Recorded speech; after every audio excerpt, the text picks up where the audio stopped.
तो ये एक नॉर्मल सा मैथ्स का क्वेश्चन कर लेते हैं, है ना, सीरियल का। ध्यान दीजिए, ये क्वेश्चन क्या है। A man sells a mobile phone for rupees 680 and losses something if he had sold at या at or for इतना, his gain would have been doubled for loss. The cost of mobile phone is, यानी CP पूछा गया है। आपको एक concept तो पता ही होगा, परंतु चिड़िया वाली का, है ना, जो एक तरफ इधर प्रॉफिट और एक तरफ इधर लॉस वाला है ना। तो मान लीजिए यहाँ क्वेश्चन के हिसाब से तो ये 170 है अगर वो प्रॉफिट में बेचता तो, और क्वेश्चन के हिसाब से अगर देखा जाए तो ये 680 है अगर उसको लॉस होता है।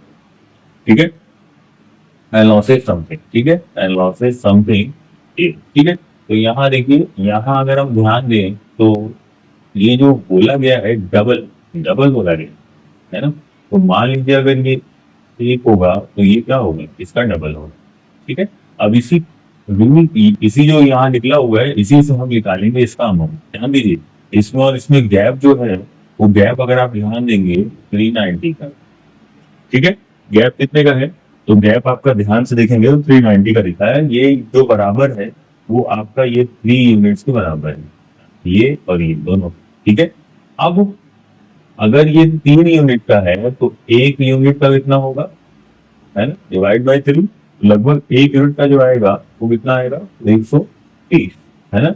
अब 130 निकल गया। अब ध्यान दीजिएगा, या तो आप इसमें 130 लॉस है ना, या तो आप यहाँ पे 130 जोड़ दीजिए। ठीक है, या फिर यहाँ पे आप 100 दो बार 130 घटा दीजिए। ठीक है, दोनों बार में आपका जो आंसर आएगा वो कितना आएगा, 810।